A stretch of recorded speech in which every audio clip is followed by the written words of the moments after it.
Terima kasih Anda masih bersama kami. Bagi Anda yang baru saja bergabung, kami hadirkan kembali 3 berita utama hari ini. Akses jalan di perbatasan Kabupaten Karo dan Dairi yang tertimbun longsor mulai dibersihkan agar bisa dilalui kendaraan.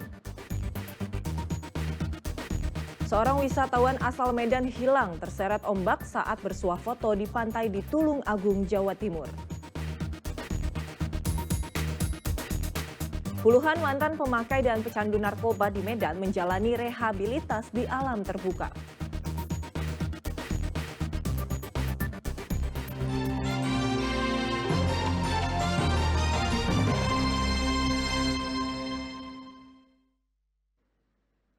Sejumlah kendaraan rusak setelah mengisi BBM Pertalite di SPBU Jalan Sangnawaluh, Kota Pematang Siantar. Warga pun datang dan marah meminta pertanggungjawaban pihak SPBU.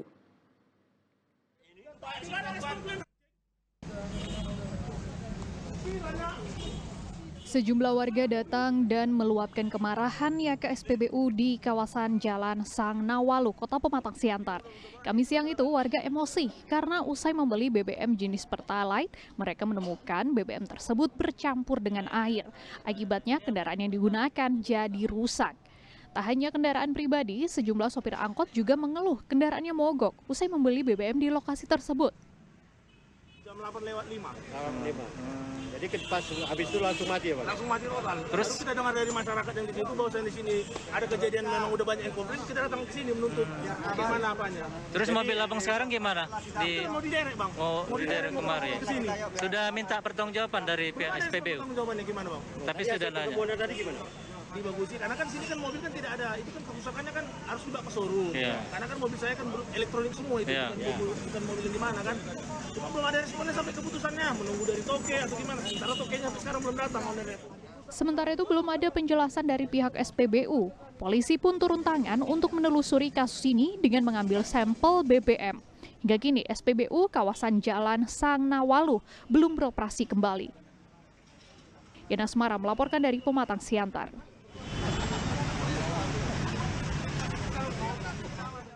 Membuat video bohong jadi korban pembegalan, malah membuat seorang pengemudi ojek online tinggal di balik jeruji besi.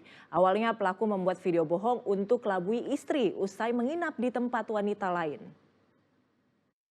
Dibilangnya dibegal dia. Tertunduk malu selama acara gelar perkara. Taufik Hidayat diringkus karena kasus penipuan. Seorang pengemudi ojek online bernama Taufik Hidayat ditangkap petugas gabungan unit Reskrim Polsek Sunggal dan Polrestabes Medan usai terbukti membuat berita bohong bahwa dirinya dibegal dan viral di media sosial. Kejadian berawal pada 8 Oktober lalu saat dirinya tidak pulang ke rumah dan menginap di rumah teman wanitanya di kawasan Sei Batanghari, Kecamatan Medan Sunggal.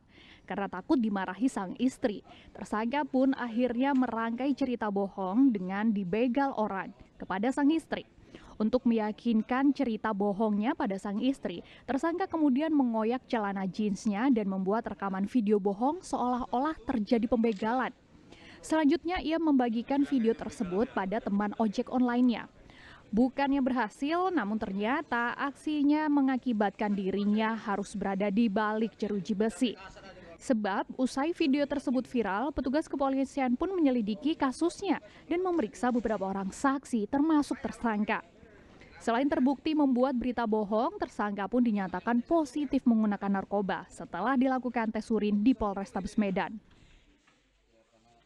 Inilah cara dia meyakinkan orang, meyakinkan ke teman-teman ojolnya, aku dibegal nih. Makanya terkait ini rekan-rekan sekalian, motifnya adalah dia ini ingin menutupin ada masalah kepada istrinya, ada masalah pribadi. Karena yang didatangi ternyata diduga mungkin tempat dari willnya, sehingga biar tertutupi dia akan memberitakan ini ke orang dan istrinya tahu, aku nih korban begal. Ya. Akibatnya tersangka diancam dengan hukuman 6 tahun penjara. Muhammad Hamdani melaporkan dari Medan.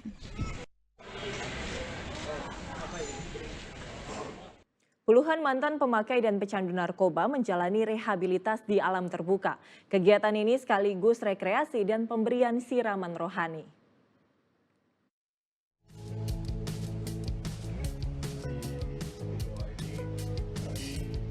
rekreasi dan pemulihan bersama di alam terbuka. Inilah kegiatan yang diikuti oleh sejumlah puluhan pasien rehabilitasi pecandu narkotika dan orang dengan gangguan jiwa akibat narkoba. Para peserta diajak untuk merenungi dirinya dan diingatkan kembali tentang bagaimana kehidupannya sebelum menjadi pecandu narkoba, serta mendapatkan penguatan diri siraman rohani. Para peserta juga diajak untuk senam kebugaran, serta menikmati keindahan alam dengan beragam kegiatan yang menyenangkan bersama-sama.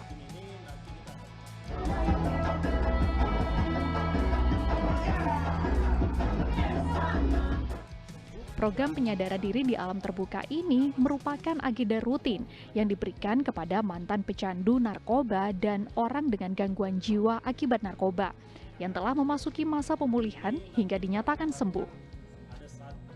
Rehabilitasi korban narkoba dan juga ODGJ yang ada di tempat ini. Di outing ini tentu saja kita membangun suasana yang fun, yang menyenangkan, menggembirakan.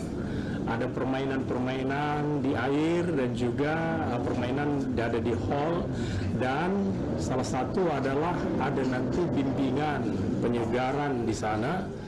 Diharapkan setelah program outing atau kegiatan rekreasi dan pemulihan ini dapat memberi kebahagiaan dan hiburan bagi para peserta sehingga dapat mempercepat pemulihan mental mereka. Muhammad Hamdani melaporkan dari Medan.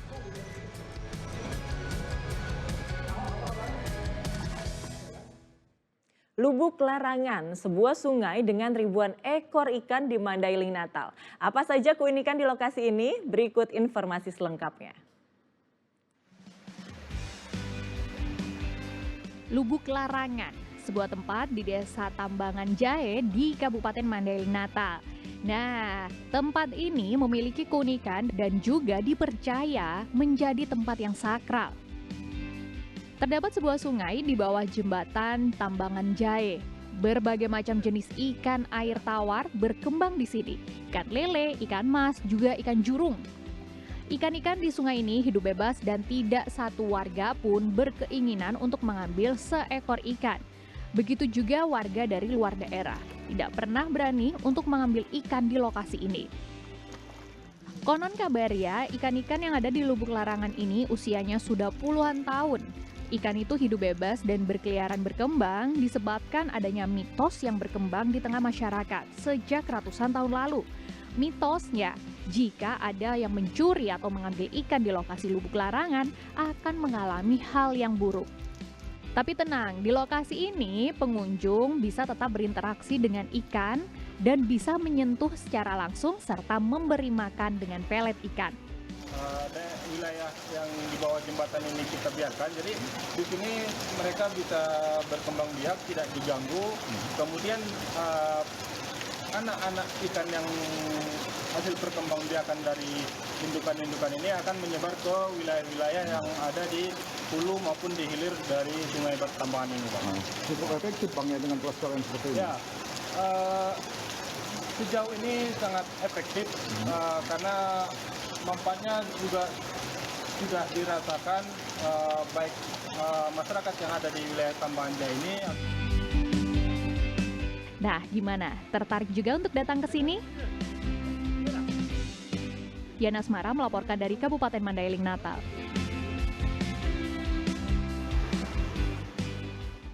Ya, laporan tersebut mengakhiri berita Medan hari ini. Saya Agisa Febila berterima kasih atas perhatian dan kebersamaan Anda. Selamat beraktivitas dan sampai jumpa.